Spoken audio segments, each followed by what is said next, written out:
My name is Hadleigh Adams. I'm in Sydney with Pinchgut Opera and playing Pollux in Rameau's Castor Pollux. Hello, my name is Jeffrey Thompson. I am an American haute conte living in Paris, France.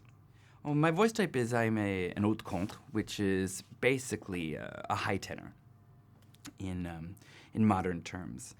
A lot of times we get confused of written as a countertenor, which is definitely not that, and a lot of us don't like that. And what it is it's basically we just sing high all the time. Where for modern audiences, when we hear Rossini or Mozart, we wait for that high note. We wait for that A, B flat, B, where we just sing up there all the time. And the trick of it for us is to not make it sound like it's as high as it really is. I haven't actually done much Baroque opera before. It's a really funny thing about, I think, studying opera these days. It's very hard to get into Baroque opera, especially French. You always kind of go through some Italian Baroque music at university or conservatory, and you always do Handel. Handel's great. You have things like Bach as well. But in terms of French Baroque, I've never done anything.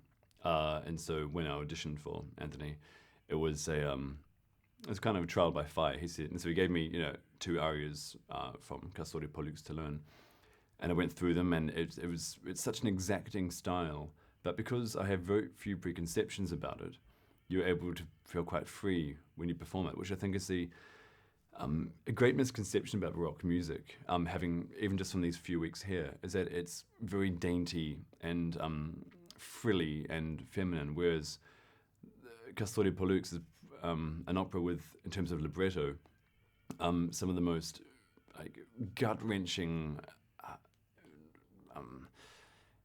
earnest themes I've ever encountered. And you're going through, especially Act 3, 4, and 5, it's just so horrific, the trials that everyone's going through, and it's so real. It's not at all heightened, and the ornamentation and the tremblement does not take away from that. It enhances it when you get into the sound world, which is a incredible privilege to be a part of. French Baroque music, I started to specialize in this music about 11 years ago. I started to learn it because in the States no one taught this.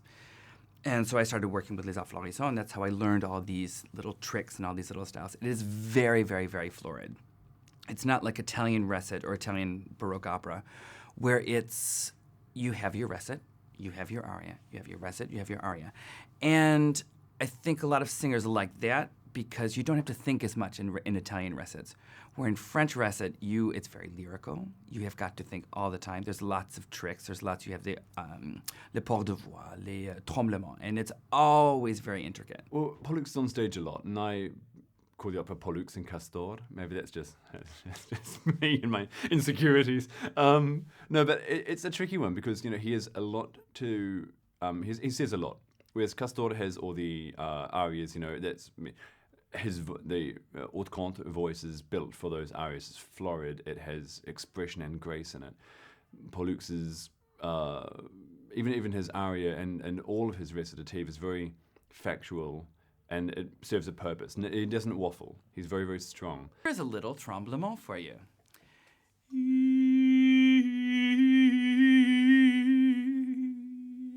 There you go. Trembling. We also have a port de voix, which is a dee, dee, dee. Very simple. We also have one, I can't remember the name, and we always use it on Hélas, and we go